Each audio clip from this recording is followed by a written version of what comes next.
Look no further than this to tell the story of this game. Look no further than this. The Denver Nuggets gave up a season-high assist to the Minnesota Timberwolves. The Denver Nuggets gave a season-high paint points to the Minnesota Timberwolves. The Denver Nuggets gave up a season-high points off turnovers to the Minnesota Timberwolves. The Denver Nuggets gave up a season-high points in the first half to the Minnesota Timberwolves in 71 points. 38 assists allowed, 72 paint points allowed, 37 points off turnover, 71 points allowed in the first half. Let's go. It's even more. 137.1 offensive rating allowed by the Denver Nuggets today. The Denver Nuggets, they shot 14 of 19 at the rim. That's great. The Wolves, 24 of 35. The Denver Nuggets gave up a 110.1 offensive rating in the half court. The Denver Nuggets gave up a 120 offensive rating in transition. This was, in every sense of the word, a complete and utter butt kicking. This was a horrific performance from the Denver Nuggets. This was an embarrassing performance from the Denver Nuggets. This was an embarrassing defensive performance. This was an embarrassing amount of effort given this game. This was an embarrassing performance from the top of the chart, which is Jokic. This was an embarrassing performance from Michael Porter Jr. This was an embarrassing performance for Aaron Gordon. This was an embarrassing performance for Russell Westbrook. Now, again, let me go ahead and say this and get all this out the way because people feel like I'm going to say something in hyperbole.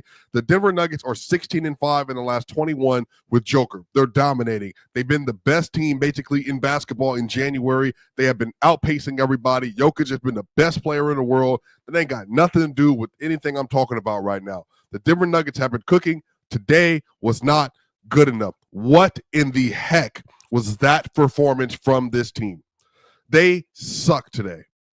They sucked, and they embarrassed themselves on national television. 19 turnovers today. 19 turnovers today. They shot 53.8% from the free throw line today. They gave up a 56, 47, 87 performance from a literal mid-offense in this league. The Nuggets allowed 72 paint points. They scored 58 paint points. The Nuggets allowed 20 second chance points. They had 8 fast break points and 16 fast break points given up in this game. This was a horrific performance. The biggest lead that the Minnesota Timberwolves had in this game was 29 points. The biggest lead that the Denver Nuggets had in this game is 0. This was horrific, and this should absolutely, for anybody that was still in question on this roster, you can never, ever give up this kind of performance again. This was undisputedly horrible. You came out the gates sucking. You came out the gates soft. You came out the gates not doing your job. Out the gates. It doesn't make any sense to explain why the Nuggets felt that they could just absolutely let the Minnesota Timberwolves get away with whatever they wanted, whenever they wanted. It made no sense that for whatever reason that they didn't want to guard at any level, from the interior with Jokic and his footwork, from the perimeter with containing guards at all. And again, first quarter, it was 40-31. And I was like, you know what? Maybe they'll settle down in the second half, because they have played really good defense this month, and this team you're playing isn't good defensively. But no, they carried the suck all game. Everybody that touched the court for Denver sucked and lost their minute except for DeAndre Jordan. That's it. Christian Brown, minus 19. Porter, minus 17. Jokic, minus 24. Westbrook, minus 17. Murray, minus 23. Michael Malone put them in the game with like 7 minutes and 30 seconds remaining in the first quarter. The lead was like a 19-point lead or whatever else it was. And instead of responding how you would hope they would respond, to put some effort in and say, hey, Minnesota's offense is really slowed down. Jokic and Murray got in with down 21 with 7 minutes and 30 seconds left. Did they put in the effort? Did they try? No, nothing. It was nowhere to be seen today. And then Jokic wanted to get happy feet with the ball. 7 turnovers today. What are you doing? You took the foot off the gas for what reason? You scored. Cool. He was going. He had 13 points in the first quarter, 7 points the rest of the game. Now, again, some of that was just the play style. The guards were. Jamal Murray was cooking at one point. He had 25 points today and 5 assists. I really don't even blame Jamal today. I really don't. He was a minus 23. That is not reflective of Jamal Murray today. Jamal Murray gave effort. Porter sucked today. And I'm tired of continuing to pretend like I love Porter. Everybody knows how I feel about Porter.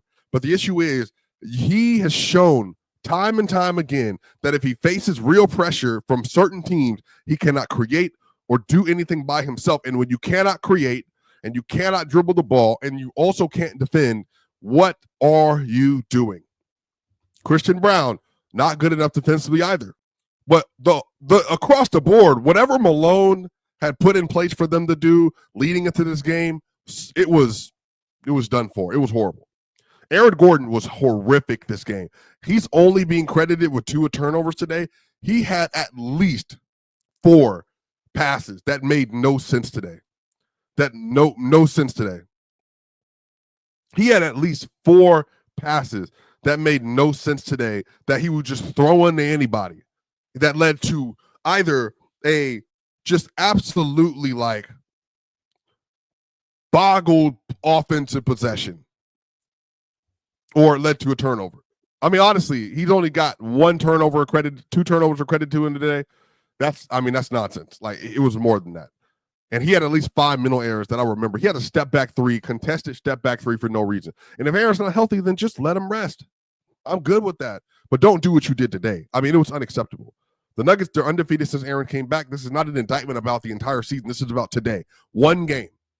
But in this 1 game, the issues that we have continued to highlight it were present. They simply, if MPJ cannot get somebody creating for him and he cannot drive by you by himself, he runs into a wall and it becomes glaring. But then on the other end, the way the Nuggets have to be designed, y'all have to strap up. Outside of Murray, Jokic, and a little bit of Porter, I mean, honestly, everybody, you got to strap because that's just the way they play. They're going to carry you offensively, but they need defenders on the roster. Now, Peyton Watson, he ate today. He was 1 of 4, but Peyton Watson had 3 assists, 3 rebounds. He had 3 blocks today. His defense was good.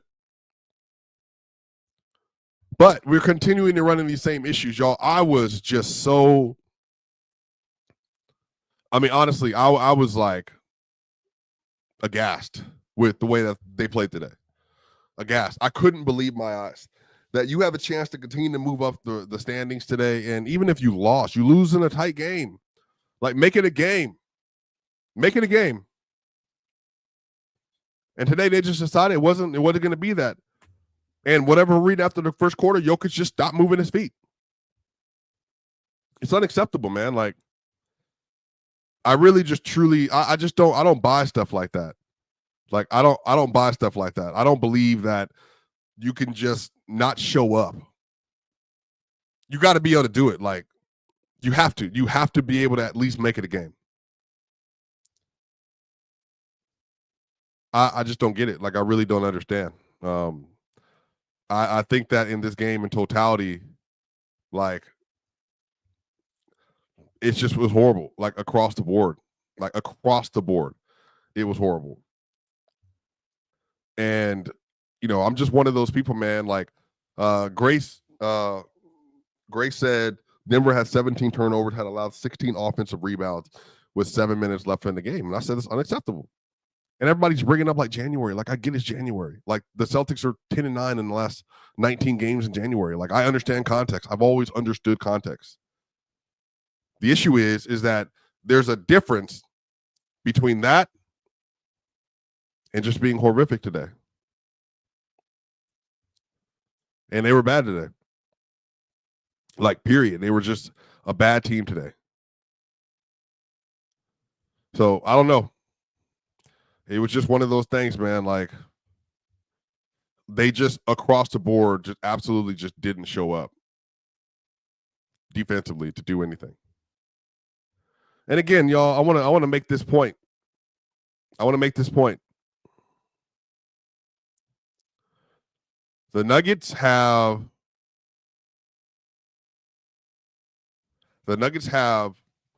proven that they're one of the better teams in the league. And they played some really good teams this year. They played well. The Kings were the hottest team in the NBA. They beat them, demolished them. The Nuggets have beaten the Thunder when they had Chet. Like they've shown they can do it. The issue is that, and they've lost to the Wizards. Like they've lost to the Blazers. They've shown they can go to the top and the bottom. This was another bottom game. And what I'm not loving is that today, for whatever reason, versus the team you lost to in the second round last year, you just decide to mail it in. Like that's my thing, bro. Like you mail it in instead of just fighting tooth and nail, which is cool. Like OKC lost to the Mavs without SGA in one of those games, and with SGA in another game. They lost to the Mavs. They just fought, just fight. They lost. It was an 8-point game at one point. They just kept fighting. Like they kept fighting. They just kept going. The Nuggets, if they lose, they just like, if they, whatever reason, they get in these moments with Minnesota, game 6 today, and really in game 7 a little bit, and they just let go of the rope. It just go. Let's just let it go. Like, not today. Not today. Yeah, I mean, it's really just nothing, man. Like, it's really like frustrating, like really frustrating watching them lose these kind of games. And again, another ABC game they lose, like another ABC midday game they lose. They lost it last year to the 76ers as well. Like, not 76ers. I can't remember who they played last year. They lost 2 years ago to 76ers when they won the title. And so this game's not going to mean anything. Like, they win the next game, they blow them out, cool. Like, it's not going to mean anything. I understand that. But y'all just not going to write off, like, a 29-point loss. Like, it doesn't mean anything. Like, that's just not the way that my DNA works.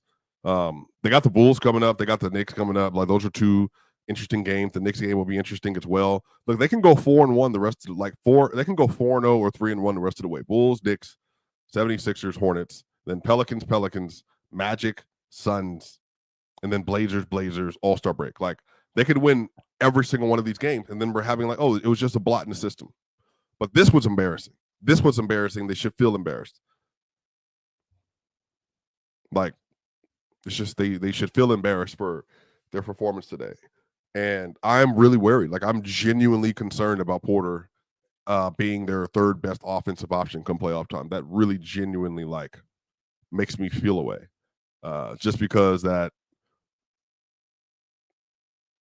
yeah, it's just because when you get in a bind and you need to be able to create off the dribble, or you need somebody else to be able to score outside of Murray and Jokic like they did today, who's going to be the one? Because it's not Russ. It's not what his job is. It's not Brown. That's not what his job is. It's not Gordon. That's not what his job is. It's supposed to be Porter. But Porter phases out of play games like this and series like this, and it's just like, yeah. I just think that it's just ludicrous. Yeah, I just think it's ludicrous that they just decide that they're just going to not show up in this kind of a game. You know, and again, y'all, I want people to understand my emotional side, what this comes from. Like, not everybody feels this way, but I realize not every game is winnable in the NBA in 82 game sample sizes for different reasons, especially with this team. This team is not going to bring that every single night. They're going to bring in stretches, and then they'll have little games like today where they bottom out. But I play football. So football is college. You have 11 games to 12 games, and then you have playoffs or bowl, and that's your thing. Like in high school, it's you play through it, then you get to regular season, then you get to the playoffs. Every single game means something. In the NFL, every game means something. Like the fact that the Ravens lost to the Browns, that means something. They lost to the Raiders, that meant something. Now they play the Bills in Buffalo instead of playing Buffalo in Baltimore, and they lose in Buffalo. Like, that's why I think the way that I think about not just letting go of the rope just because. That makes no sense. And NBA players are completely different. They will 100% let go of the rope. Like, and again, It would be one thing if, like, again, the Spurs the Timberwolves just played well. Like, they just played well and they lost. And I was like, man, like, tight game, close game, but they just play them hard. They just play them hard. Like, let's just continue to, do the right thing, play the right way, show up, play basketball, do what you got to do. 100%. That's all you got to do. But this tells me they didn't show up. Yeah, Bob Myers, Stephen A. Smith, they all said they'd show up. They didn't show up today. One team showed up, one team didn't. 38 assists is a season high for the Wolves. You didn't show up. 72 paint point is a season high for the Wolves. You didn't show up. 37 points off turnover is a season high for the Wolves. You didn't show up. 71 points in the first half by the Wolves. You didn't show up. They had 4 season highs today in the scoring department. They had 4 season highs in the scoring department, y'all. And that means you didn't show up. You didn't prioritize this game at all. This was not this moment wasn't important to you like it was important for them, which at this juncture in the season, I can understand. But as somebody who's watching the game saying this would be good to get a win versus a team that you lost to last year and you lost to early this year in a tight game, you should probably show up and get the job done. The Nuggets were getting beat in small ball to start the game off. Like, they, Russ was getting out rebounded and muscled. He got knocked down twice by Randall, no calls. Rudy was getting offensive rebounds, got multiple offensive rebounds on one possession multiple times. Like, just stuff. Like, it's just stuff you cannot continue to do. And Rudy's now been responsible in many ways for the Nuggets losing 4 straight games. I think Rudy's an important player. I've been telling people about him for years. Like, I think he's one of the best defenders in the league for a reason. But today starts with Jokic, starts with Malone, and everybody else. Like, just no effort whatsoever. Like, just horrible, horrible, horrible basketball game for this team. Horrible basketball game for this team. So, Jokic 37, 22, and 17 last game. And then today shows up a little bit. 20 points, 3 rebounds, 11 assists. No defense. So Jokic owes his team one versus the Bulls and versus the Knicks. Like, don't do this versus the Knicks, man. That's also what I'm saying. Like, then it's going to be a real issue. You beat the Knicks, take care of business. Then, all right, cool. We back. It was just a blip in the system. But don't let this be a thing. Like, don't let this be a common theme. Like, you're 27 and 18, continue to win games. See if you can get the 40-20 mark. See if you can make that happen. See if you can get to that 40 and 20 mark and get 20 games above 500. Like, at some point, that would be great. Let's see if they can do it, y'all. But I was irate watching this game. Like, just horrific bad. But y'all, that's going to do it. The Denver Nuggets get blown out, beat by 29 points in Minnesota. For what reason? Because they can, apparently.